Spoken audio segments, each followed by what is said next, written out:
Howdy, friend. Welcome back to Feed Bandit, the Texas First Outdoors podcast. Spitz here, helping out my fellow bandits with this episode. As always, my imperfect human hunting partners, either Jimmy or Richard, have edited the contents of this one, so you can rest assured it ain't slop. We're just here to educate and entertain. And if you disagree with anything, just blame it on Jimmy. But I digress. If you have ever spent a long, warm afternoon sitting along the edge of a sunflowers field on a nice reclining camp chair like Jimmy does, watching the bright blue Texas sky fill up with fast-flying gray birds, you know that there is no feeling in the world quite like a successful dove hunt. You load up your game bag, pick up your spent shotgun shells off the dirt, and walk back to the truck with a big smile on your face and a heavy cooler in the bed. But as every true Texian outdoorsman knows, the hunt does not end when you pull out of the pasture gate and head down the highway. In fact, some of the absolute best memories of the whole trip are just getting started.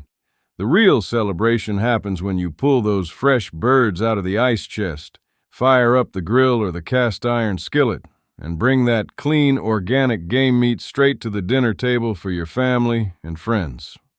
Mourning doves and white-winged doves offer some of the most tender, rich, and delicious meat you can ever find in the wild. But because dove season happens during the hottest months of the year down here in Texas, taking proper care of your meat in the field and knowing how to prepare it in the kitchen is the absolute key to making sure every meal turns out 5-star quality. A lot of folks mess up their dove meat because they let the bird sit in the hot sun too long, or they overcook the meat until it turns tough and dry like shoe leather. Today, we are going to run a complete field-to-table masterclass on mourning and white-winged doves. We will break down fast cleaning methods, secret soaking tricks that draw out extra blood, and 4 classic Texas recipes that will have everybody at your table reaching for second and third helpings. So wash your hands, pull up a chair, and let's talk about turning wild doves into world-class food. To get the absolute best flavor out of your wild doves, you have to start thinking about table quality the very second a bird hits the ground in the pasture. Down in Texas, September temperatures can easily climb past 90 or 100 degrees before the afternoon hunt is done. That heavy heat is the #1 enemy of fresh meat. If you throw your harvested doves into a deep plastic bag and leave them sitting in the hot sun on the tailgate for 4 hours, the meat will heat up, start to spoil, and develop a strong, unpleasant, metallic taste. To prevent that, you must keep a cooler full of fresh, clean ice right by your hunting spot.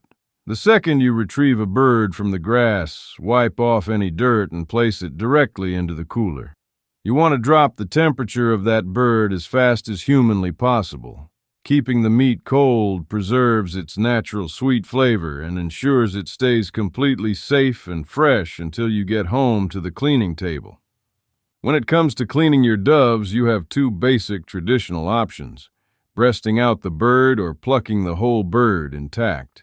Breasting out a dove is by far the fastest and most common method used by Texas hunters, especially when you have a big harvest of 15 birds to clean after an evening shoot. To breast out a dove, lay the bird on its back on a clean cutting board or paper towel. Pull away the feathers right over the center of the breastbone until the bare skin is exposed. Push your thumbs right under the bottom tip of the breastbone, grip the bone firmly, and pull upward toward the bird's head. The entire double-breasted meat section, along with the wing bones, will pull cleanly away from the rest of the body in one smooth motion. From there, simply snip off the wings with a pair of game shears and peel away any remaining skin and feathers.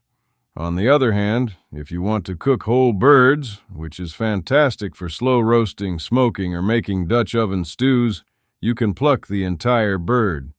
Dove feathers are very loose and come off easily. Simply grab small pinches of feathers and pull them down toward the tail. Once the bird is plucked clean, make a small cut right below the breastbone, pull out the internal organs, wash the cavity thoroughly with cold water, and snip off the feet and head. Both methods work great depending on how you plan to cook your dinner. Let's dive into the technical preparation secrets and specific cooking methods that will turn your dove meat into an absolute masterpiece. My first big tip for you is to master the art of the ice water and kosher salt brine before you ever light a match or turn on a stove burner. Wild doves are powerful flyers that use their dark chest muscles non-stop, which means their meat is packed with blood and rich iron. If you throw a freshly cleaned dove breast straight onto a hot grill without prepping it first, that excess blood can give the meat a strong, iron-heavy taste that some folks call gamey. To remove that excess blood and make the meat extra tender, place your cleaned dove breasts into a large glass bowl filled with cold water, a cup of crushed ice, and 2 tablespoons of coarse kosher salt.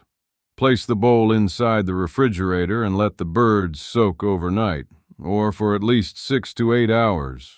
The cold salt water will naturally draw out all the dark blood from the muscle fibers, turning the water a deep red while leaving the meat bright, clean, and incredible tender.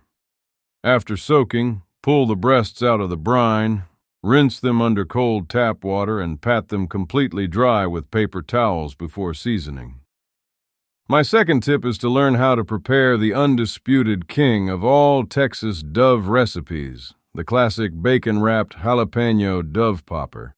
You simply cannot host a Texas dove dinner without serving a big tray of poppers. To build the perfect popper, start with your brined and dried dove breasts. Take a sharp knife and cut each double breast into 2 separate fillet pieces, cutting right along the central keel bone. Next, take a fresh green jalapeno pepper, cut it in half lengthwise, scrape out the seeds and inner white ribs with a spoon to control the heat level, and stuff the hollow jalapeno shell with rich, seasoned cream cheese. Lay 1 tender dove fillet right on top of the cream cheese. Press it down gently, and wrap the whole stuffed jalapeno tightly in half a slice of thin-cut bacon.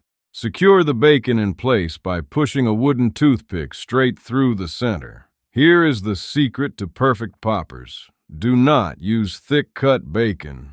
Thick bacon takes too long to cook, which causes the lean dove meat inside to get overcooked and tough before the bacon ever turns crispy. Use thin-cut bacon so the pork cooks fast. Fire up your grill using natural mesquite or hickory charcoal, getting the temperature up to a medium-hot 400 degrees. Lay the poppers on the grill grate, turning them every 2 minutes so the bacon fat drips down and crisps up evenly without flaring into big flames. Once the bacon is golden brown and crispy, usually in about 8 to 10 minutes total, pull the poppers off the grill, let them rest for 3 minutes, and serve them hot. The combination of smoky bacon, spicy jalapeno, cool cream cheese, and rich, tender dove meat is an absolute flavor explosion that nobody can resist. My third tip is to try cast iron pan searing with real butter, garlic, and fresh herbs for an upscale gourmet meal. While poppers are a camp favorite, pan searing whole dove breasts in a heavy cast iron skillet shows off the pure, natural elegance of the meat. Heat a heavy cast iron skillet over medium-high heat until it is smoking hot, and melt 2 tablespoons of real, unsalted butter alongside a splash of olive oil to keep the butter from burning. Season your dried dove breasts generously with coarse sea salt, cracked black pepper, and garlic powder. Place the breasts into the hot skillet, listening for that beautiful sizzle. Sear the meat for exactly 2 minutes on the first side until a deep golden brown crust forms. Flip the breasts over, drop 3 crushed garlic cloves and 2 sprigs of fresh rosemary into the hot melted butter, and tilt the skillet slightly toward you. Use a big spoon to scoop that hot, foamy, garlic-infused butter over the top of the dove breasts continuously while they cook for another 90 seconds on the second side. Pull the skillet off the heat immediately and move the dove breasts onto a warm wooden cutting board to rest for 5 minutes. This quick, high-heat searing method locks in all the natural juices, creating a steak-like texture that is dark brown on the outside and tender pink on the inside. Serve these seared breasts over a bed of wild rice or roasted potatoes for a meal that rivals any high-dollar steakhouse in the state. My fourth tip is to strictly respect the golden rule of cooking wild waterfowl and game birds. Never overcook lean game meat. Unlike domestic chickens or turkeys that have a lot of white meat and heavy fat layers, wild doves are pure lean muscle with almost zero fat inside the tissue. Because there is no fat to protect the muscle fibers, heat cooks dove meat very fast. If you cook a dove breast until it is well done and gray all the way through, the muscle fibers will shrink up tight, squeezing out every drop of moisture and turning the meat tough, dry, and chewy. Dove meat should always be served medium rare to medium with a rich, warm pink center. The internal temperature of a finished dove breast should reach right around 135 to 140 degrees Fahrenheit. When grilling, searing, or frying, cook with confidence. Keep your eye on the clock. Use high heat for a short amount of time, and always let the meat rest for a few minutes before slicing into it. Letting the meat rest allows the natural juices to redistribute evenly throughout the breast, ensuring every single bite stays juicy and tender. Taking your harvest from the field to the family table is the ultimate completion of the outdoor cycle, and it sits right at the very heart of our proud Texas sporting tradition. When we sit down to eat a meal of wild game that we harvested with our own hands, we are connecting directly to a clean, honest way of living that sustained our frontier ancestors for generations. It fills a man's heart with deep gratitude for the land, for the clean water, and for the abundant wildlife that thrives across our home state. Preserving this grand tradition means treating every single bird we harvest with ultimate care and respect, ensuring that nothing goes to waste and that every meal is prepared with pride and skill. Protecting the legacy means bringing our children into the kitchen right alongside us after the hunt, teaching them how to clean the birds, how to season the meat, and how to cook over open coals. It shows the next generation that meat doesn't just come wrapped in plastic from a grocery store shelf. It comes from nature, and it demands our respect, our hard work, and our thanksgiving. When you gather your family around the table, pass around a platter of hot bacon-wrapped poppers, and watch everyone smile as they enjoy the fruits of a hard-earned hunt, you are celebrating the absolute best of the Texian spirit. Take care of your harvest and enjoy the bounty of Texas. So what do you think of that? Are we right on target, or did we totally miss the boat on that one? Email us at howdy@feedbandit.com and let us know either way. And don't forget to check us out at feedbandit.com and grab some gear to show off your Texas First Outdoors pride. 10% of every purchase gets donated to Texas-focused outdoors causes. This way, you can help preserve the tradition and protect the legacy of Texas. And remember, always support your local feed store. If you're there for them, they'll be there for you when you need them the most out in the field. Stand tall, fellow Texian. We'll talk soon.